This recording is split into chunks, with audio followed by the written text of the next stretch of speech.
The First Battle of Guararapes was a battle in a conflict called the Pernambucana Insurrection, between Dutch and Portuguese forces in Pernambuco, in a dispute for the dominion of that part of the Portuguese colony of Brazil. Beginnings. On April 18, 1648, around 4,500 Dutch soldiers and 5 artillery pieces marched south coming from Recife. On their way south, they eliminated a small defensive outpost on the village of Barreto. The few survivors regrouped at the village of Arraial Novo do Bom Jesus, headquarters of the Pernambucana resistance, where they reported the incident. Commanders of the resistance called for a march of 2,000 combatants towards the Guararapes hills against an enemy better equipped and in superior numbers. Forces involved in the conflict. Dutch forces. Sigismund van Schoppe, the Dutch commander, experienced in Brazilian campaigns where he used to fight since he was a captain, and tended to proceed to the south, targeting initially the village of Maribeca, a key point to reach Santo Agostinho Cape.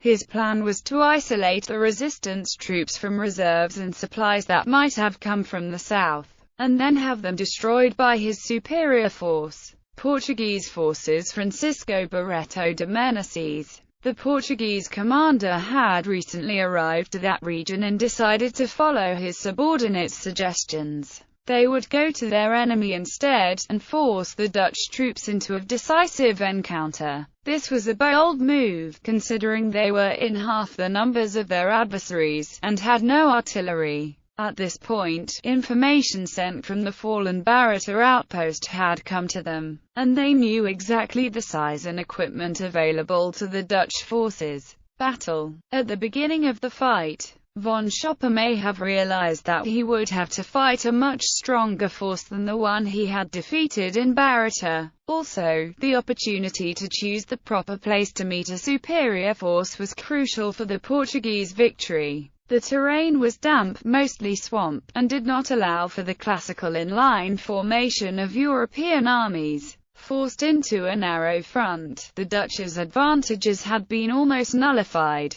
The Portuguese forces were divided in 5 turcos commanded by Barreto de Meneses, Fernandes Vieira, Felipe Camareo and Enrique Diaz. André Vidal de Negreiros was the commander of the 5th Turco kept in reserve. Barreto de Meneses concentrated his efforts on the space between the east face and the main swamp. In the center, Fernandes Vieira's Turco had the mission to penetrate as deep possible into the enemy's formation. On the right flank, Felipe Camareo would use the long experience of the natives in fighting in the swamp terrain. Enrique Diaz would use the Turco dos Negros to keep the Dutch from advancing and then avoiding the spearhead advance from being flanked. Limited by the lack of space for maneuver, von Schoppe concentrated most of his forces on the space between the east face and the main swamp. 3 of his battalions were face-to-face against the Turcos of Vieira and Camareo, while 2 other battalions of his would try to flank the advancing forces and would be contained by the Turco of Diaz.